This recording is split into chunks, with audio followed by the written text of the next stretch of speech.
Rutherford's atomic model या फिर alpha particle scattering model के बारे में, ठीक है। और मेरा नाम है Rohit Sharma. Welcome back to my YouTube channel Devika coaching classes. Let start the topic. ज्यादा टाइम वेस्ट नहीं करूंगा। इससे पहले वाली वीडियो में हम लोगों ने जो बात करी थी वो बात कर रही थी कि जे थॉमसन जो थे, है ना, जे थॉमसन ने इलेक्ट्रॉन को डिस्कवर कर दिया था by using discharge tube experiment, है ना।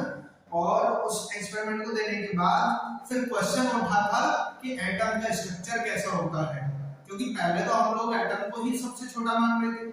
उसके बाद जब पता चला कि एटम से भी छोटा कुछ होता है तो क्वेश्चन ये आ गया सामने कि एटम के अंदर मतलब कुछ और भी पार्टिकल्स होते हैं, ठीक। उसके लिए उन्होंने जो है अपना एक मॉडल दिया था जिसे हमने जे थॉमसन मॉडल के नाम से जाना था।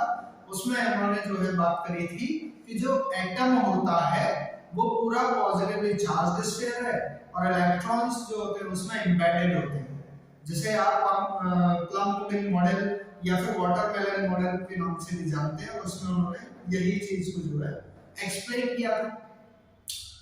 जब उन्होंने ये चीज एक्सप्लेन करी तो उन्हीं के ही एक रिसर्च स्कॉलर थे, उन्हीं के ही एक असिस्टेंट थे जे थॉमसन के, अर्नेस्ट रदरफोर्ड, ठीक है।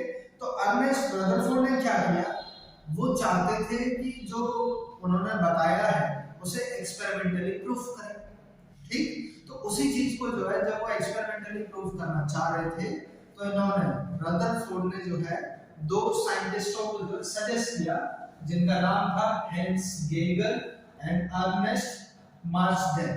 ये दो साइंटिस्ट थे। इन दोनों के लिए इन्होंने जो है सजेस्ट किया कि आप जो है एक अल्फा पार्टिकल स्कैटरिंग एक्सपेरिमेंट जो है परफॉर्म करिए और उसकी जो रीडिंग्स होंगी उनसे हम लोग जो है कुछ नया कंक्लूजन निकालते हैं, ठीक है। तो इन्होंने क्या किया था, क्या सेटअप बनाया था, उसका जो है मैंने डायग्राम पहले बना रखा है। अगर यहाँ पे देखें तो इन्होंने एक लेड बॉक्स का जो है यूज किया था, ठीक है ना। एक तो लेड बॉक्स का यूज किया था इन्होंने, लेड बॉक्स, और उसके अंदर रख दिया था एक radio active element. Radio active element शायद हम लोग एक बार पहले भी डिस्कस कर चुके हैं, है ना। एक ऐसा एलिमेंट जिसमें से रेडिएशंस खुद से निकलती रहती हैं, या फिर एक ऐसा एलिमेंट जो अल्फा पार्टिकल को रिमूव करता हो तो उसे आप जो है रेडियो एक्टिव एलिमेंट बोल सकते हैं। इतनी चीज हमारी यहाँ पे क्लियर। इस एक्सपेरिमेंट का जो सेटअप है वो इसी टाइप का बनाया इन्होंने, ठीक। फिर इसके बाद इन्होंने यहाँ पे एक बॉल लगा दी और इस बॉल के सामने जो है सेंटर पे यहाँ पे लगा दी गोल्ड फॉइल, ठीक है ना। और ये गोल्ड फॉइल जो है मैं यहाँ पे लिख दे रहा हूँ, यहाँ पे है ना, थिकनेस जो होगी, अच्छा मार्कर भी दूसरा उठा लिया तो गोल्ड फॉइल की जो थिकनेस थी मैं यहाँ पे लिख दे रहा हूँ, thickness of gold foil is 100 nanometer, ठीक है ना। और नैनोमीटर जो है इतनी छोटी क्वांटिटी है, नैनोमीटर के बारे में बात करें तो 10 टू द पावर -9 मीटर के बराबर होता है, ठीक। या फिर आप ये बोल सकते हैं कि 10 टू द पावर 9 नैनोमीटर मिलके 1 मीटर बनाते हैं। 10 to the power 9 nanometer equals to 1 meter. आप समझ सकते हैं कि ये कितनी जो है पतली फॉइल होगी। गोल्ड फॉइल का यूज करने का जो है यहाँ पे जो इन्होंने गोल्ड फॉइल यूज करी है उसका उद्देश्य ही यही था कि हम इसको ना एक मिनिमम रेंज तक जो है इसे पतला कर सकते हैं, इसलिए उन्होंने जो है गोल्ड फॉइल को यूज किया, क्योंकि उसकी जो थिकनेस है यहाँ पे जो है वो 10 टू द पावर -9 मीटर तक की थिकनेस है। बहुत पतली है, बहुत ज्यादा पतली है, ठीक है ना। वो बिल्कुल कोई रिस्क ही नहीं लेना चाहते कि इतनी भी क्या नाम है थिकनेस ना रहे जो अल्फा पार्टिकल को थोड़ा सा भी दूर अफेक्ट कर रहा है, ठीक है जी। इतनी चीज हमको यहाँ से ये पता चली। थिकनेस ऑफ गोल्ड फॉइल को ये याद रखिएगा कि ये इतने मीटर की थी या इतने नैनोमीटर की थी, ये बात हमें यहाँ से पता चली। अब जरा यहाँ पे देखिए, है ना, मार्कर्स आज बड़ी दिक्कत बनी है तो मार्कर दे रहे हैं यहाँ से। ओके, अब अगर मैं बात करूं यहाँ से, ठीक, एपरेटस की अभी बात कर रहे हैं हम लोग, तो एपरेटस में हम लोगों ने देखा कि यहाँ पे एक रेडियो एक्टिव एलिमेंट है और ये एक लेड बॉक्स है, ये एक वॉल लगा दी थी और वॉल के बाद जो है इन्होंने एक गोल्ड फॉइल यहाँ पर रख दिया। अब होगा क्या, क्योंकि जो रेडियो एक्टिव एलिमेंट होता है ना, जैसे ये कोई रेडियो एक्टिव एलिमेंट है तो ये अपनी रेज जो है हर तरफ निकलता है, इधर भी जाएगा, इधर भी जाएगा, इससे भी जाएगा, सीधा भी जाएगा, है ना, ये साइड में भी जाएगा, हर तरफ भागेगा। और इसको हमने लेड बॉक्स के अंदर क्यों रखा है, जो लेड बॉक्स के अंदर हमने रखा था इसे इस टाइप से, वो इसलिए रखा था कि जो इसकी अदर रेडिएशन से जो बाहर जाएगी, बाहर निकलती है, लेड बॉक्स जो होता है अल्फा पार्टिकल्स को एब्जॉर्ब कर लेता है। तो सिर्फ और सिर्फ वो अल्फा पार्टिकल बाहर निकल पाएंगे जो सीधे जा रहे हैं, बाकी सबको जो है ये लेड बॉक्स क्या करेगा, एब्जॉर्ब कर लेगा। इसलिए हमने ये लेड बॉक्स का यूज जो है यहाँ पे किया है, ठीक है ना। ये भी समझ में आ गया होगा कि हमने लेड बॉक्स का यूज यहाँ क्यों किया।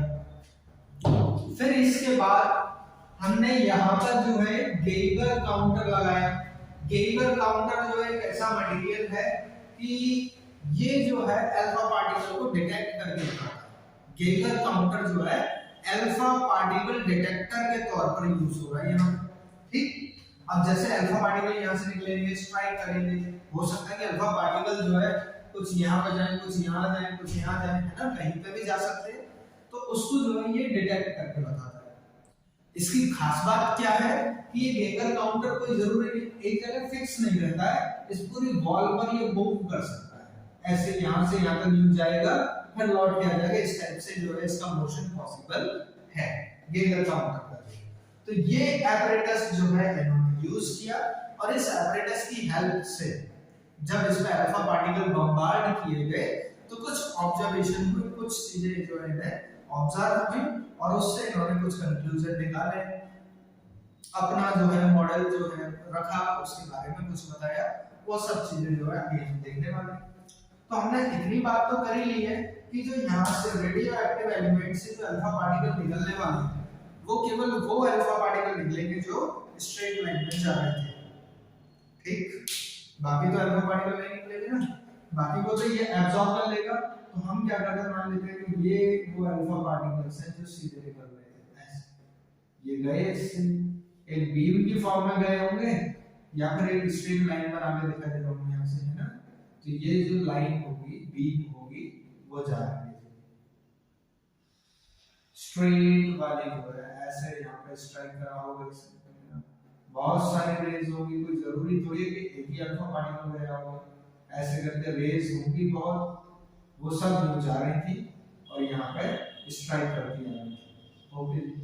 अब स्ट्राइक करने के बाद जो है कुछ ऑब्जर्वेशंस उनके सामने आए होंगे, है ना, उन ऑब्जर्वेशंस को हम लोग डिस्कस करने वाले हैं। तो ये सभी जो है ऐसे गए अल्फा पार्टिकल और इससे टकराए, बाकी सबको तो इसने एब्जॉर्ब कर लिया, केवल जो स्ट्रेट लाइन में ट्रैवल कर रहे थे वही जो है यहाँ पे गए और गोल्ड फॉइल से टकरा कर इन्होंने क्या देखा कि मोस्टली जो अल्फा पार्टिकल थे ना वो यहाँ से यहाँ के बीच की रेंज में जा रहे थे, मतलब टकराने के बाद जो है कुछ ऐसे ही आए, है ना, कुछ ऐसा भी गया कि सीधे ही निकल गए, ठीक। कुछ जो है थोड़े से डेविएट, थोड़े से का मतलब कुछ इधर चले गए होंगे, कुछ थोड़े से इधर चले, कुछ अल्फा पार्टिकल ऐसे भी थे जो 90 डिग्री से थोड़ा सा ज्यादा डेविएट हो गए, है ना, 90 डिग्री से ज्यादा डेविएट हुए, और कुछ अल्फा पार्टिकल ऐसे होंगे जो अपने उसी पाथ पर वापस आ गए जिस पाथ पर जो यहाँ है ये गए थे। मान लेते हैं कि ये एक ऐसा अल्फा पार्टिकल था जो इस रास्ते पर गया था और इसी रास्ते पर लौट के आएगा, ये ठीक है ना, जो डार्क ब्लैक किया था इसी रास्ते पर लौट के आएगा एक अल्फा पार्टिकल ऐसा निकला, ठीक है। तो ये सब जो है इनके जाने की डायरेक्शन थी, कहां पर ये स्ट्राइक कर रहे हैं, ठीक है। जो गेगर काउंटर है इसका काम क्या होगा, अल्फा पार्टिकल्स को डिटेक्ट करके बता रहा है, तो इसने बताया। तो यहाँ पे जो है रीजन जो बहुत ज्यादा डेंस था और यहाँ पे बहुत रेयर मीडियम है और ये केवल एक ही ऐसा हमें डिटेक्ट हुआ कि एक अल्फा पार्टिकल ऐसा होगा जो जिस रास्ते पे गया था उसी से बाउंस बैक होके नियरली कोई जरूरी नहीं बिल्कुल इसी पे ही आए, वो थोड़ा सा ना यहाँ पे आ जाएगा, ऐसे करके आता है ना, तो हम उसे नियरली जो मान लेते हैं कि उसी रास्ते पर वो लौट के आता है, ठीक है ना। इतनी बात जो है हम लोग यहाँ से समझ गए। अब जरा रिकॉल करो कि थॉमसन ने क्या कहा था, जैसे थॉमसन ने उन्होंने कहा था कि ये कोई एक एटम है और ये एटम जो है पॉजिटिवली चार्ज्ड स्फीयर है, मतलब ये पूरा पॉजिटिवली चार्ज्ड है, ओके ऐसा है ना, पूरे में पॉजिटिव चार्ज फैला हुआ है एटम के अंदर, ये तो बताया था जे थॉमसन ने। और इन्होंने ये भी कहा था कि इनके बीच में जो है क्या नाम है इलेक्ट्रॉन, जैसे वाटरमेलन के सीड्स होते हैं वैसे ही जो है फंसा हुआ होता है, इनके बीच की बात करें तो यहाँ पे जो है इलेक्ट्रॉन होगा, ये इलेक्ट्रॉन होगा, ये इलेक्ट्रॉन होगा, ऐसे करके जो इलेक्ट्रॉन्स होंगे वो बीच में कहीं फंसे हुए होंगे, जे थॉमसन ने ये बताया। और ये कहा था कि जो नेगेटिव और पॉजिटिव चार्ज का जो रीजन होगा वो इक्वल होगा। इतनी बात तो जे थॉमसन ने बोली थी, लेकिन जब ये एक्सपेरिमेंट को परफॉर्म किया गया, ठीक है ना, क्योंकि यहाँ से कौन से पार्टिकल्स निकल रहे हैं, ये जो निकल रहे हैं रेडिएटिंग पार्टिकल, ये है बेटा आपके अल्फा पार्टिकल्स, अल्फा पार्टिकल्स। और अल्फा पार्टिकल्स जो होते हैं ना, ये हीलियम एटम को बोला जाता है, helium atom, okay.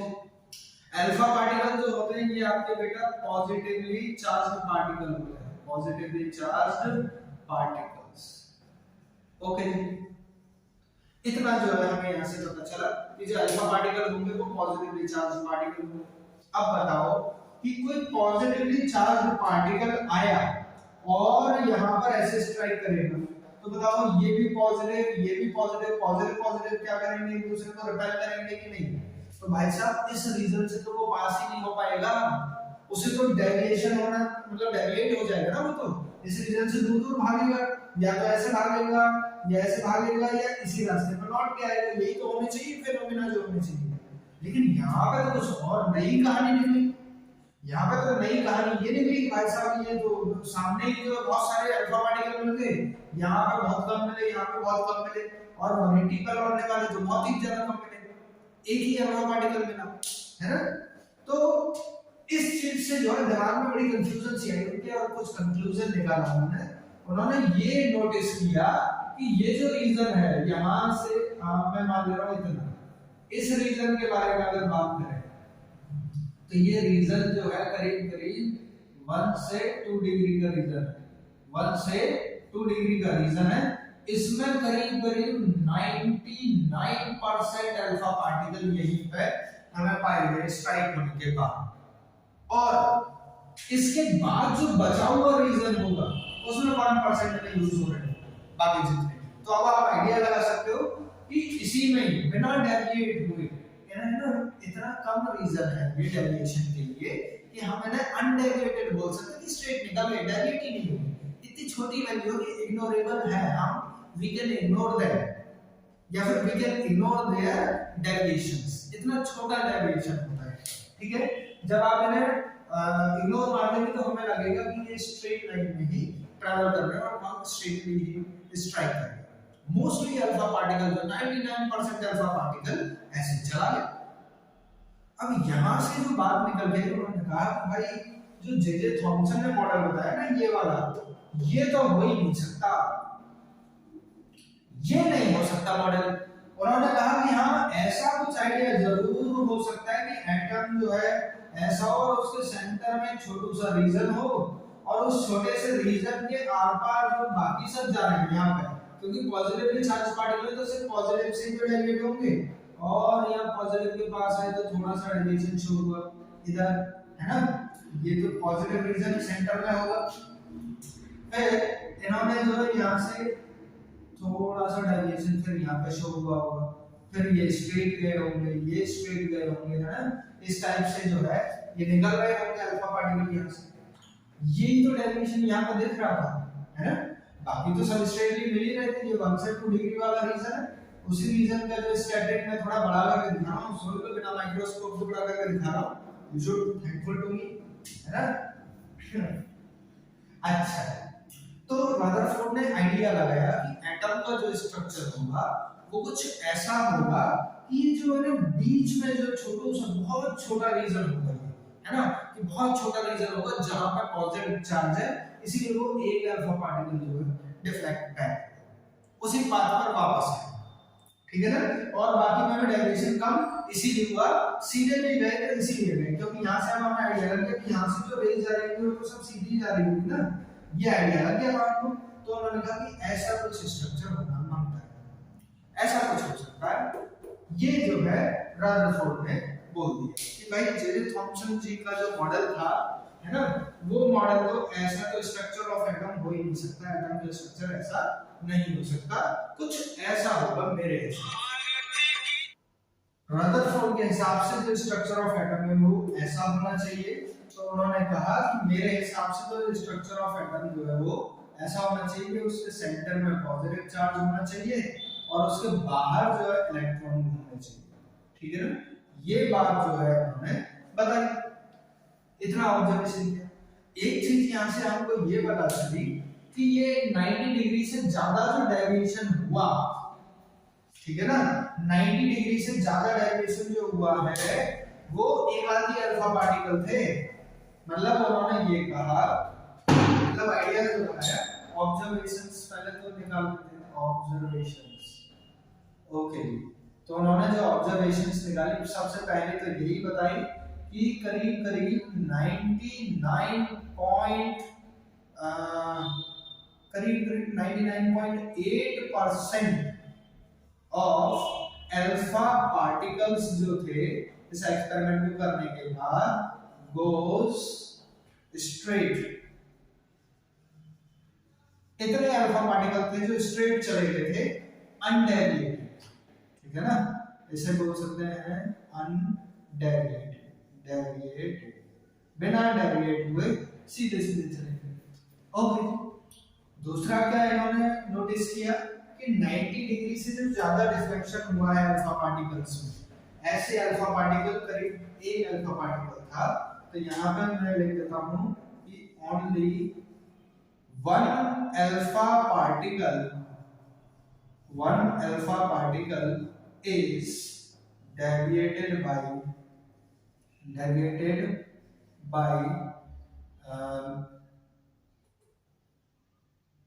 greater than 90 degree, greater than 90 degree out of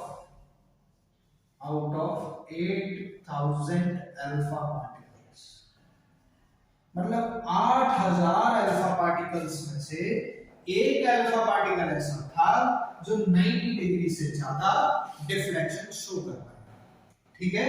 एक ये बात इन्होंने निकाल दी। फिर इन्होंने एक अपनी तीसरा ऑब्जर्वेशन किया।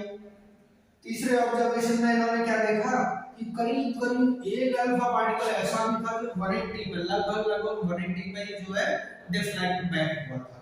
तो उसके लिए इन्होंने बोल दिया कि only one alpha particle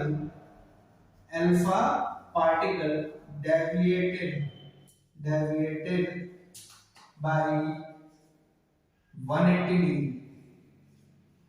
bracket में लिख देता हूं नियरली, मतलब 180 नियरली ऐसा बोल सकते हैं ना, जैसे 179 पॉइंट समथिंग इस टाइप के डायमेंशन को लगभग 180 मान सकते हैं, ठीक है ना। तो only one alpha particle deviated by 180 degree nearly out of 20,000 alpha particles, 20,000 alpha particles, मतलब 20,000 अल्फा पार्टिकल्स में से केवल एक अल्फा पार्टिकल ऐसा था जो 180 डिग्री के एंगल पर डिफ्लेक्ट बैक हुआ। ये ऑब्जर्वेशंस जो है रदरफोर्ड ने यहां से निकाली अपने मॉडल से, जो मतलब जो भी चीजें यहाँ पे दिखाई दी उन सबको जो है उन्होंने यहाँ पे ऐसे बता दिया, ठीक है। तो इस ऑब्जर्वेशन से कुछ कंक्लूजन भी तो निकले होंगे, कुछ रिजल्ट निकले होंगे। उन रिजल्ट्स के बारे में अगर मैं बात करूं तो वो रिजल्ट्स क्या थे जरा आप पे और नजरें रख करते हैं थोड़ी देर के लिए, है ना। तो हम बात कर लेते हैं रिजल्ट्स या फिर कंक्लूजन। तो मैं रिजल्ट्स निकाल ले लेता हूं यहाँ पे। कि उन्होंने इससे रिजल्ट्स क्या निकाले। ओके जी, क्या रिजल्ट निकले होंगे उनके, उनके बारे में बात करते हैं। तो पहला रिजल्ट तो ये निकला कि भाई मोस्टली जो रेज थी वो सीधी निकली। तो जो एटम का मोस्टली पोर्शन है वो कैसा है, हॉलो है, ब्लैंक है। ठीक, तो यहाँ पे हम ऐसा लिख सकते हैं कि most part of an atom is hollow.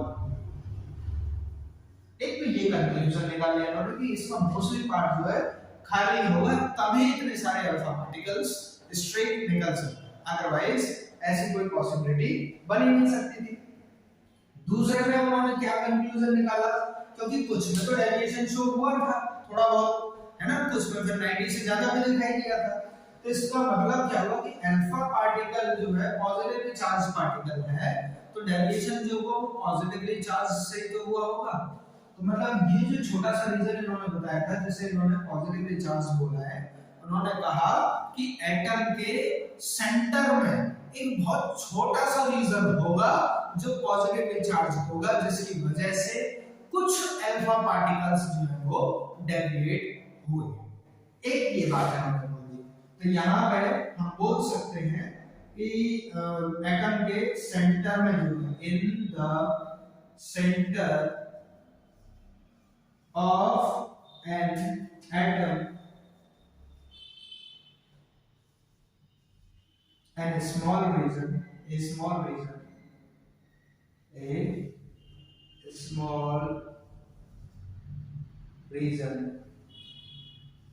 where total positive charge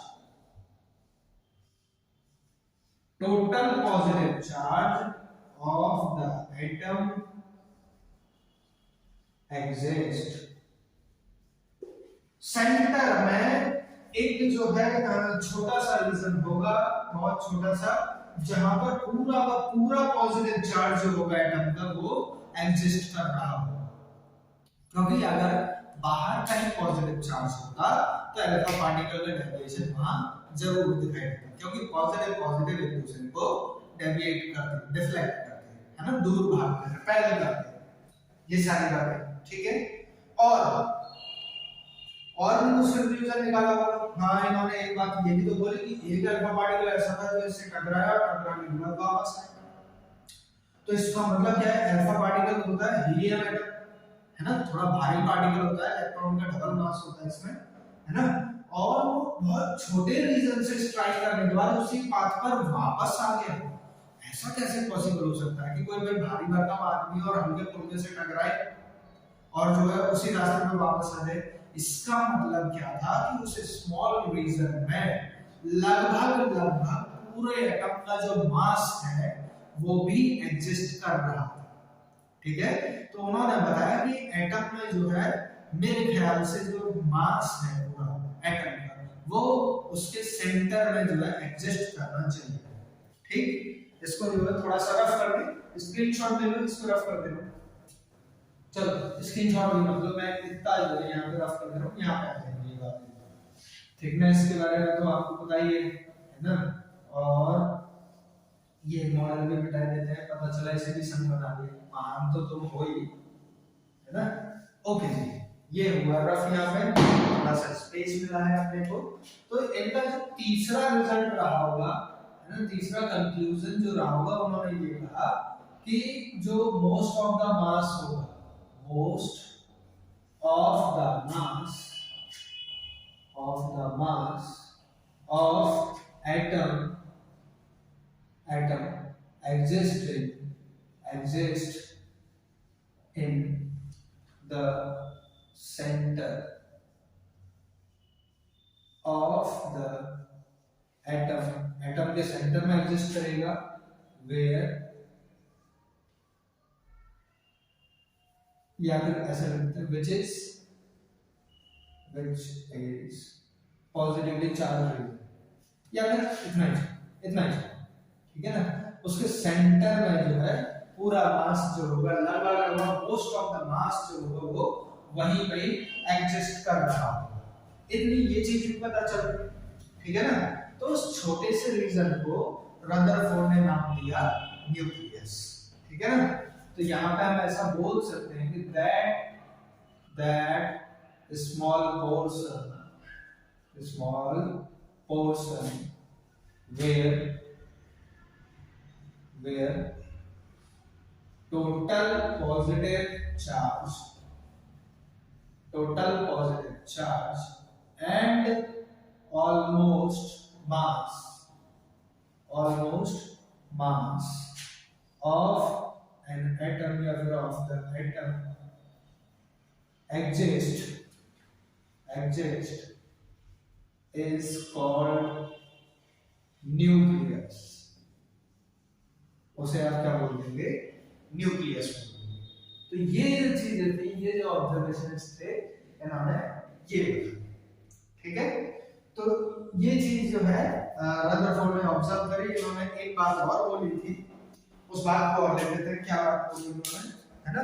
उसके लिए स्पेस बनाना फिर से जरूरी हो गया। मैं इसे रफ कर रहा हूँ, स्क्रीनशॉट ले लो।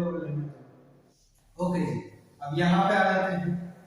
दूसरी बात इन्होंने क्या बोली, इन्होंने बोला कि जो एटम है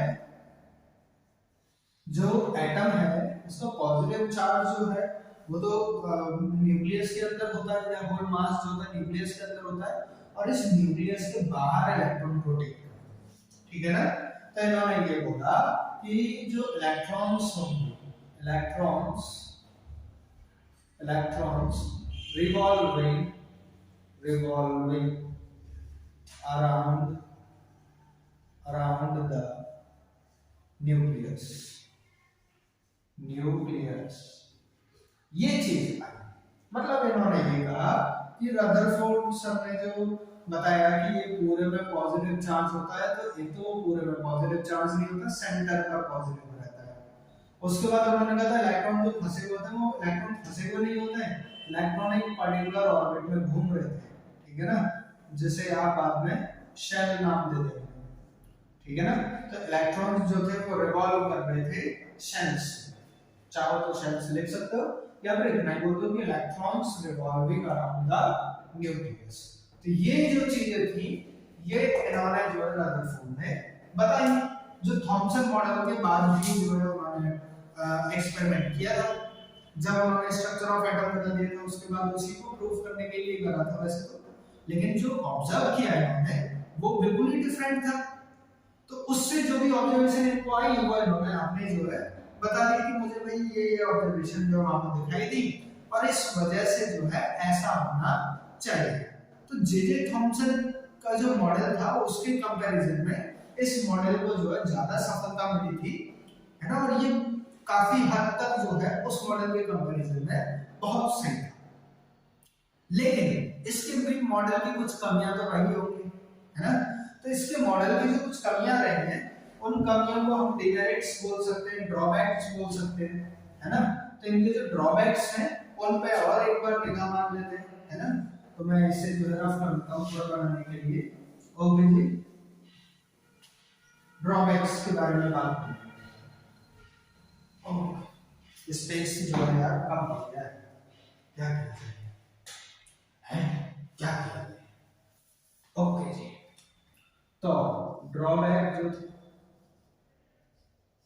तो इनका जो ड्रॉबैक आया बेटा वो आया इलेक्ट्रोमैग्नेटिक थ्योरी से, ठीक है ना, इलेक्ट्रोमैग्नेटिक थ्योरी। तो सबसे पहले तो आपको जो है मैं ड्रॉबैक बताने से पहले इलेक्ट्रोमैग्नेटिक थ्योरी बता दूं कि होती क्या है ये थ्योरी।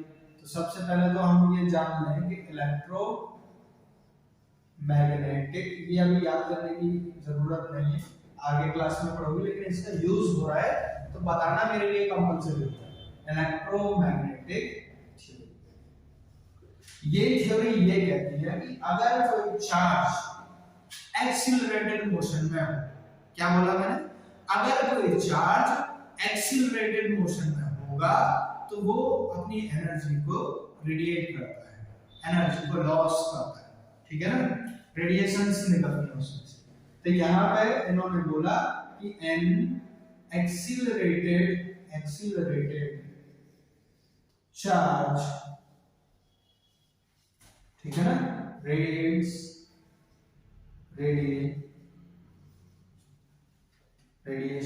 इलेक्ट्रोमैग्नेटिक रेडिएशन, है ना, ऐसा बोल सकते, रेडिएट्स इलेक्ट्रोमैग्नेटिक रेडिएशन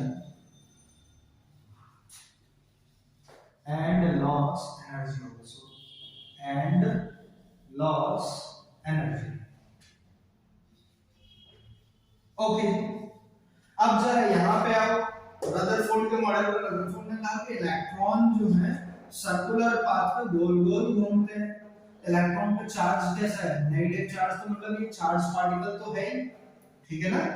और फिजिक्स में आपने पढ़ा होगा मोशन वाले चैप्टर में कि जब कोई पार्टिकल जो सर्कुलर ट्रैक पे मूव कर रहा होता है तो उसकी वेलोसिटी डायरेक्शन चेंज होने की वजह से चेंज होती रहती है, इसीलिए उस मोशन को हम लोग क्या बोल देते थे, एक्सीलरेटेड मोशन। सर्कुलर मोशन को हम लोग एक्सीलरेटेड मोशन बोल देते थे, ठीक है ना। अब यहाँ पे तो देखो इलेक्ट्रॉन जो है रोटेट कर रहा है, तो इलेक्ट्रॉन का भी मोशन कैसा होगा, एक्सीलरेटेड मोशन होगा कि नहीं, तो मतलब इलेक्ट्रॉन के अंदर भी एक्सीलरेशन होगा। और इलेक्ट्रोमैग्नेटिक थ्योरी कह रही थी कि अगर कोई चार्ज एक्सीलरेटेड मोशन करेगा तो इलेक्ट्रोमैग्नेटिक रेडिएशन होगी, और इलेक्ट्रोमैग्नेटिक रेडिएशन होने की वजह से क्या होगा, एनर्जी का लॉस। तो इलेक्ट्रॉन सर्कुलर ट्रैक पर मूव कर रहा है तो मतलब इलेक्ट्रोमैग्नेटिक रेडिएशंस निकालेगा, और इलेक्ट्रॉन की एनर्जी में भी कुछ लॉस होगा, है ना। और इलेक्ट्रॉन की एनर्जी में लॉस होने की वजह से क्या होगा, वो स्पाइरल फॉर्म में आता जाएगा, उसकी रेडियस छोटी हो जाएगी और एक टाइम पर जो है वो न्यूक्लियस के अंदर गिर जाएगा, ठीक। और जैसे वो न्यूक्लियस में गिरेगा एटम डिस्ट्रॉय हो जाएगा, तो इसका मतलब तो एटम स्टेबल ही नहीं रहा, ठीक है ना। ये जो है इनका एक ड्रॉबैक रहा था कि ये जो है एटम की स्टेबिलिटी को एक्सप्लेन नहीं कर पा रहे थे, ठीक है ना। तो हम ऐसा बोल सकते हैं कि जो इलेक्ट्रॉन था, electron is negatively charged particle, negatively charged particle, okay, revolving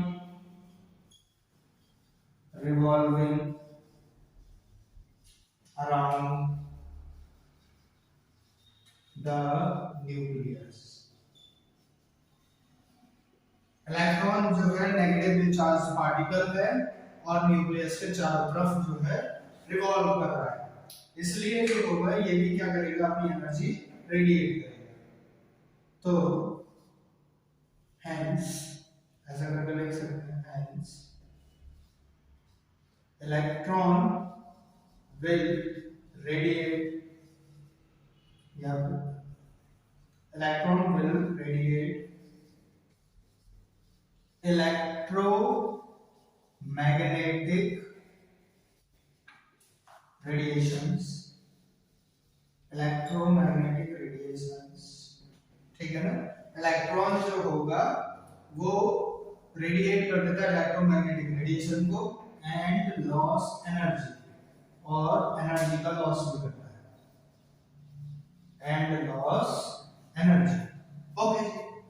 जब इलेक्ट्रोमैग्नेटिक रेडिएशन इसने जो है रेडिएट करनी और एनर्जी का लॉस किया, तो इसकी जो रेडियस होगी ना, घूमने की जो हमने ये कहा कि न्यूक्लियस के चारों तरफ घूमता है, तो वो किसी एक पर्टिकुलर रेडियस में तो घूमता होगा, तो एनर्जी कम होने की वजह से उसकी जो रेडियस होगी वो कम हो जाएगी, और रेडियस कम होने की वजह से वो क्या होगी, न्यूक्लियस के अंदर इलेक्ट्रॉन आ जाएगा, और जैसे इलेक्ट्रॉन न्यूक्लियस के अंदर आएगा एटम विल डिस्ट्रॉय। तो ये स्टेबिलिटी ऑफ एटम जो है उसको एक्सप्लेन नहीं कर पा रहे थे जो रदरफोर्ड थे, ये जो है स्टेबिलिटी ऑफ एटम को जो है एक्सप्लेन नहीं कर पा रहे थे, है ना। इसमें मैं ऐसा लिख सकता हूं, ये loss energy and finally electron falls in nucleus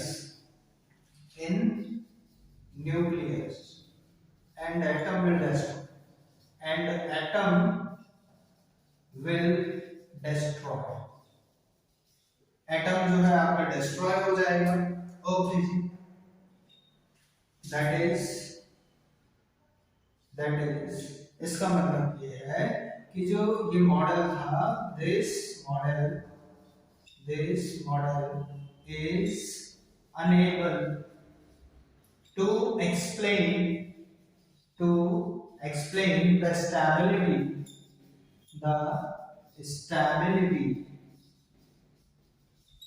of an atom.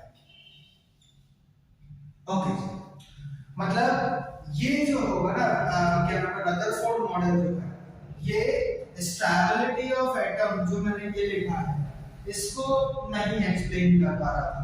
तो ये जो है इनका ड्रॉबैक हुआ, क्योंकि इलेक्ट्रॉन जो है, तो एटम स्टेबल कहाँ हो, ऐसे तो कोई भी एटम जो स्टेबल नहीं होना चाहिए था। तो ये जो चीज थी, है ना, ये जो है यहाँ पर जाके फेल कर गया। इस बात को अगर हम देखें इलेक्ट्रोमैग्नेटिक थ्योरी के हिसाब से देखें तो रदरफोर्ड जो है मॉडल फेल कर गया था। फिर जो है इसके बाद नील्स बोर आए थे, उन्होंने इस थ्योरी को जो है थोड़ा सा और एक्सप्लेन किया, अच्छे से एक्सप्लेन किया, तब जाके हमें इसकी जो क्लियरिटी पता चल पाएगी। ठीक है, तब तक जो है इसके नोट्स बनाइएगा, ढंग से पढ़िएगा। थैंक यू, जय हिंद।